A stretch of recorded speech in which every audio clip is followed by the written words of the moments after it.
إذا وسد الأمر إلى غير أهله فانتظر الساعة رواه البخاري। উপস্থিত ওলামায়ে কেরাম, মঞ্চস্থ শ্রদ্ধাভাজন, সম্মুখস্থ দর্শক ও শ্রোতা মণ্ডলী, আমাদের হাতের গড়ে তোলা আমাদেরই মাদ্রাসার রত্নরা,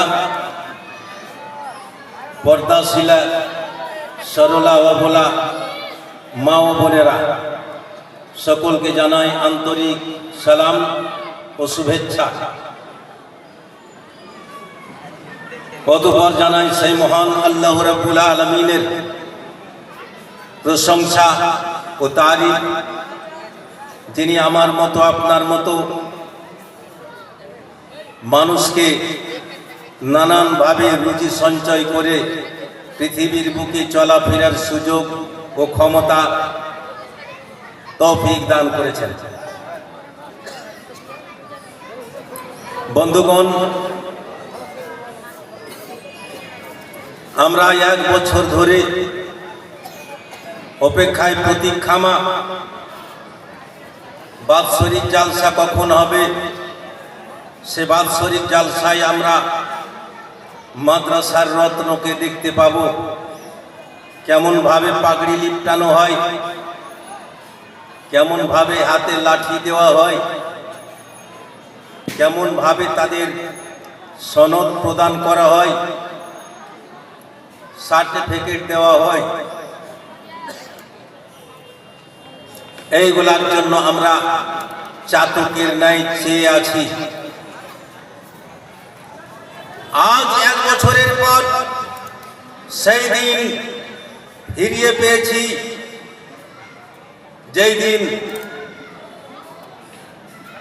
যেই দিনের জন্য আমরা চাতকের ন্যায় চেয়েছিলাম। আজ দেখতে পাচ্ছেন আপনার মাদ্রাসার 9 জন নক্ষত্র, এই উজ্জ্বল নক্ষত্র, এতদিন ধরে তারা ছাত্র ছিল। তারা ভুল করলেও সেটা ভুলের মতো তাদের ধরিনি। তারা পাপ করলেও, আমাদের সামনে ত্রুটি করলেও তাদের জন্য ক্ষমার নজরে তাদের দেখেছি।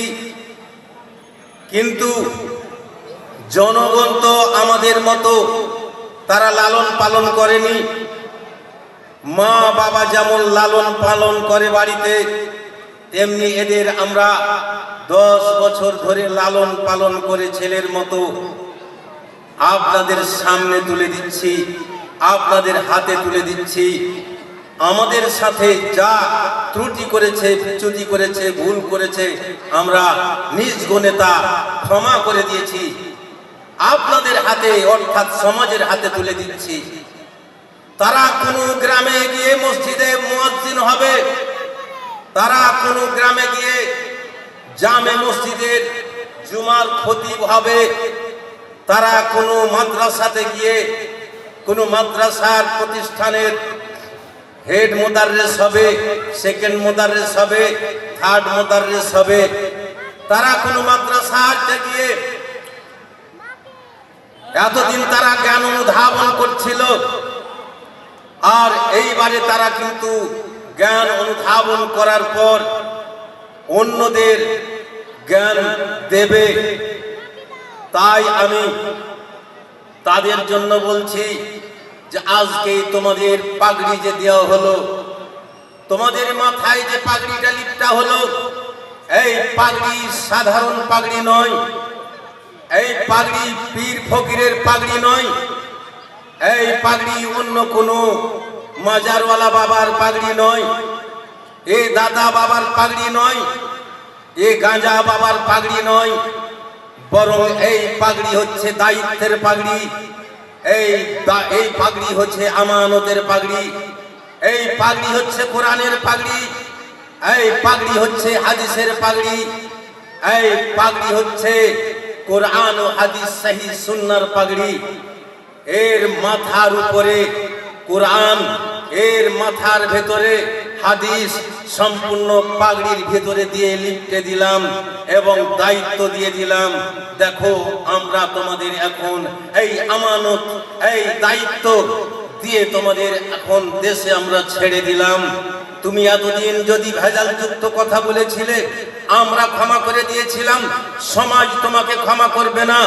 অতএব তুমি সমাজকে চেতনা দেবে, সমাজকে জ্ঞান দেবে, সমাজকে এই আলো দেবে, সমাজকে কোরআনের আলো দেবে, হাদিসের আলো দেবে। তাই কোনোদিন ভুল করবে না, ভুল পথে যাবে না।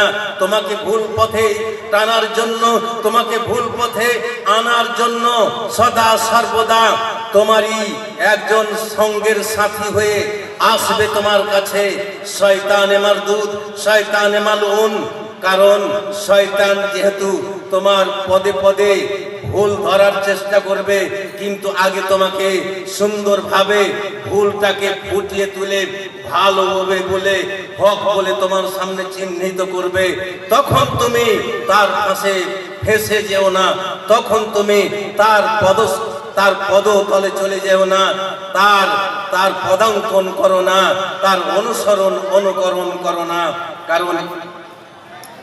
কারণ শয়তান হচ্ছে মানব জাতের জন্য চিরশত্রু। অতএব এই পাগড়িকে দায়িত্বের পাগড়ি মনে করে, যেহেতু আল্লাহ রাব্বুল আলামিন পবিত্র কোরআনের মাঝে ইরশাদ করেছেন, ইন্নাল্লাহা ইয়া'মুরুকুম আন তুআদ্দুল আমানাতি ইলা আহলিহা। হে সারা বিশ্বের মানব জাতরা, যারা তোমরা জ্ঞান অর্জন করেছো, যারা তোমরা হাদিস জানো, যারা তোমরা কোরআন জানো, তোমাদের ভিতরে কোরআনের আলো আছে, তোমাদের ভিতরে হাদিসের আলো আছে, আল্লাহর রাসূলের আলো আছে। তোমরা করো কি? আমানতের খেয়ানত করো না। কারণ তুমি হচ্ছ মানুষের কাছে এক আলোর ন্যায়। তুমি যেখানে থাকবে সেই জায়গা আলোকিত হবে। তুমি হবে একটা ডাক্তারের ন্যায়। তুমি যেখানে থাকবে সেখানে সমস্ত লোক থাকবে রোগীর মতো, আর তুমি থাকবে সার্জনের মতো। যেমন সার্জনের কাছে গেলে, ডাক্তারের কাছে গেলে তার শারীরিক চিকিৎসা হয়, তোমার কাছে আসলে পারে মানুষের তোমার কাছে আসতে গেলে তোমার হৃদয়ের চিকিৎসা পাবে, ইমানের চিকিৎসা পাবে। তুমি কত পরিমাণে তাকে ইমানি জ্ঞান দিতে পেরেছো, তাকে তুমি কতদূর ইসলামী জ্ঞান দিতে পেরেছো, তুমি তাকে ইসলামী জ্ঞান দিয়ে তার ভেতর থেকে যত রকমের পাপরাশি, যত রকমের আবর্জনা, যত রকমের জুলম অত্যাচার, যত রকমের ভেজালযুক্ত নিয়ম নীতি, সেইগুলা তার ভেতর থেকে বার করবে আর ইমানি জজবা তার ভেতরে দেবে। এটাই হচ্ছে তোমার দায়িত্ব। আর এই ইমানি দায়িত্ব পালন করার জন্য এই পাগড়ি তোমাদের মাথায় লিপটানো হলো, এই দায়িত্ব তোমাদের দেওয়া হলো। তারপরে বলি, তোমার হাতে যে লাঠিটা দেওয়া হয়েছে, এই লাঠিটা সাধারণ লাঠি নয়। যেমন হযরতে মুসা আলাইহিস সালাতু ওয়াস সালামের হাতে লাঠি দিয়েছিলেন আল্লাহ রাব্বুল আলামিন, অতঃপর হযরতে মুসা আলাইহিস সালাতু ওয়াস সালামকে আল্লাহ রাব্বুল আলামিন জিজ্ঞাসা করেছিলেন, ওয়ামা তিলকা বিয়ামিনিকা ইয়া মুসা, হে মুসা আলাইহিস সালাতু ওয়াস সালাম, তোমার হাতে যে আমি এইটা দিয়েছি এটা কি? কিন্তু আল্লাহ রাব্বুল আলামিন নিজে লাঠিটা হযরত মুসা আলাইহিস সালাতু ওয়াস সালামের দিয়েছিলেন।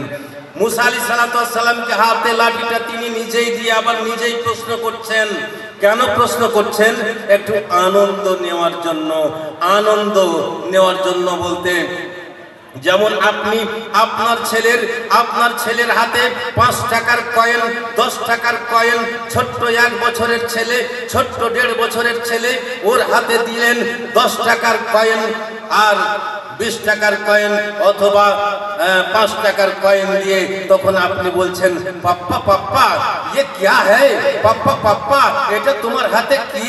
যেমন আপনি জিজ্ঞেস করেন তেমনি আল্লাহ রাব্বুল আলামিন নবী হযরত মূসা আলাইহিস সালামকে জিজ্ঞেস করছেন ওমা তিলকা বিয়ামিনিকা ইয়া মূসা, হে হযরত মূসা আলাইহিস সালাম তোমার হাতে এটা কি? আল্লাহ তিনি স্বয়ং জানছেন, অতঃপর জিজ্ঞেস করছেন। হযরত মূসা আলাইহিস সালাম সুবর্ণ সুযোগ পেয়ে হযরত মূসা আলাইহিস সালাম আল্লাহর সাথে যেহেতু কথোপকথন করছেন, তাই তিনি বলতে আরম্ভ করলেন ক্বালা হিয়া আসাই, হে আল্লাহ গো এটা আমার হাতে লাঠি। আহুয়া আসাই ওয়া তাওয়াক্কাউ আলাইহা ওয়া আহুসসু বিহা আলা গনামি ওয়া লিয়া ফিহা মারিব উখরা। হযরত মূসা আলাইহিস সালাম এটা আমার হাতের লাঠি এই বলে ক্ষান্ত হতে পারতেন, চুপচাপ হয়ে যেতে পারতেন, থেমে যেতে পারতেন, কিন্তু থামলেন না, বলতেই থাকলেন। বললেন আল্লাহ গো এটা আমার হাতের লাঠি, এই দিয়ে আমি যখন ছাগল চরাতে যাই তখন ছাগলকে গাছের পাতা পাড়া পেড়ে পেড়ে ঝেড়ে ঝেড়ে আমি ছাগলকে খাওয়াই। এই লাঠির দ্বারায় যখন ফেরাউনের মতো লাই লস্কর আসে, বাঘ নিয়ে, চিতাবাঘ নিয়ে, আজদাহা নিয়ে, খরিস নিয়ে, অজগর নিয়ে যখন তারা আসে, তখন আমার এই লাঠির দ্বারায় তাদের অজগরকে ধ্বংস করার চেষ্টা করি। তার চিতাবাঘকে আর সিংহবাঘকে যতগুলো তারা জাদু করে সবগুলোকে ধ্বংস লাঠির দ্বারাতে করি। ওয়ালিয়া ফিহা মারিব উখরা, এবং এই লাঠির দ্বারাই আর অন্যান্য বিভিন্ন কাজ রয়েছে। প্রশ্ন হলো হযরত মূসা আলাইহিস সালামকে শুধু আল্লাহ প্রশ্ন করেছিলেন যে তোমার হাতে ওটা কি? তিনি বলতে পারতেন আমার হাতে শুধু এটা লাঠি। তো হযরত মূসা আলাইহিস সালাম ক্ষান্ত হতে পারতেন, কিন্তু ক্ষান্ত হলেন না, বরং বলেই যাচ্ছেন। কেন? এই কারণে তিনি ভাবলেন যে আল্লাহর সাথে কথা বলার সুযোগ কেউ পাই না। চারটিখানি কথা নয়, আমি আল্লাহর সঙ্গে কথা বলছি, অতএব আল্লাহর সঙ্গে যখন কথা বলছি তখন জি ভরে প্রাণ জুড়িয়ে কথা বলেনি। এই কারণে তিনি অতিরিক্ত আরো 3-4টা কথা বলেছিলেন। যাক, আমার বক্তব্য দীর্ঘায়িত করতে যাচ্ছি না। আমি বলতে যাচ্ছি যে আমার স্নেহের ছাত্ররা, তোমাদের হাতে যেই লাঠিটা দেওয়া হয়েছে সেই লাঠি জাতা লাঠি নয়, যে সেটা যেমন তেমন লাঠি নয়। এই লাঠি ধরে তোমরা খুতবা দিবে। এই লাঠি হলো হকের লাঠি, এই লাঠি হচ্ছে ইনসাফের লাঠি, এই লাঠি হচ্ছে হক বিচারের লাঠি, এই লাঠি হচ্ছে হক কথা বলার জায়গার লাঠি। অর্থাৎ জুমার খুতবাতে যখন উঠবে, ওই খুতবা দেওয়ার যেই জায়গাটা, যে মেহরাবটা যা বা মিম্বারটা, এটা যেমন তেমন নয়। ওই লাঠি খান ধরে হক কথা যাতে বলতে পারা যায়, সেই হকের লাঠি এটা। অতএব তোমরা যখনই কথা বলবে হক ছাড়া কথা বলবে না। যখনই তোমরা কথা বলবে, তোমার মুখ দিয়ে যখনই কোনো শব্দ উদ্ভাসিত হবে, তখন যাতে সত্য কথা, ন্যায় কথা তোমার মুখ দিয়ে উচ্চারণ হয়, এটাই তোমার কাছে আশা করি। হযরত নবী সাল্লাল্লাহু আলাইহি সাল্লাম যখন তিনি কোনো ব্যক্তিকে প্রেরণ করতেন কোথাও যখন পাঠাতেন দায়িত্ব দিয়ে, তখন 2, 3, 4, 5টি জিনিস বলতেন। তার মধ্যে আমি আজকে একটি বলে আমার বক্তব্য আর দীর্ঘায়িত না করে শেষ করে দিচ্ছি। সেটা তিনি কি বলতেন? হযরতে আবু হুরায়রা রাদিয়াল্লাহু তাআলা আনহু থেকেও বর্ণিত আছে, হযরতে আব্দুল্লাহ বিন আব্বাস রাদিয়াল্লাহু তাআলা আনহু থেকেও বর্ণিত আছে। তিনি বলেন, কি বলছেন? নবী সাল্লাল্লাহু আলাইহি সাল্লাম বলেছেন, বাশিরু ওয়ালা তুনাফিরু ইয়াসসিরু ওয়ালা তুআসসিরু। তোমরা যখন কাউকে দায়িত্ব দেবে তখন তাকে বুঝিয়ে দিও ভালো করে। সমাজের কাছে কোনো একটা কাউকে দায়িত্ব দিলে খুব কড়াকড়ি ভাবে তাকে কড়াকড়ি দায়িত্ব পালন করার নির্দেশ দেবে না, বরং তার জন্য সহজ করে দেবে, যাতে করে অতি সহজে সেই দায়িত্বটা পালন করতে পারে। তাই তোমাদের আমি উপদেশ দিচ্ছি, তোমরাও যখন কোনো জায়গায় যাবে, কোনো মসজিদে, কোনো মাদ্রাসায়, কোনো প্রতিষ্ঠানে, তখন তোমরা কাউকে দায়িত্ব দিলে সহজভাবে যাতে পালন করতে পারে সেই দায়িত্বটা, এই রূপ দায়িত্ব দেবে। ওয়ালা তুআসসিরু, এবং তার জন্য কঠিন করে দেবে না। কঠিন করে দিলে সে হয়তো পারতেও পারে, নাও পারতে পারে, সকলেই পারছে না। কারণে তোমরা সহজ করে দেবে। এই বলে আমার আজকের বক্তব্য ইতি করে দিচ্ছি। শেষের বেলায় দোয়া থাকবে, মাওলাই কারীম প্রভু দয়ালু বিশ্ব নিয়ন্ত্রণময় রহিম রহমান সারা যতগুলি এই মাদ্রাসার কমিটি আছে তাদের জন্য আমি বিশেষভাবে দোয়া করছি। আল্লাহ তাদেরকে তুমি দীর্ঘায়ু করো, তাদের দেওয়ার মাত্রা আরো বাড়িয়ে দাও, তাদের হাঁড়িতে বাড়িতে বরকত দান করো, তাদের রুজি রোজগারে বরকত দান করো। যেহেতু তাদেরই মাধ্যমে আমরা এই নক্ষত্রগুলা দেখতে পাচ্ছি।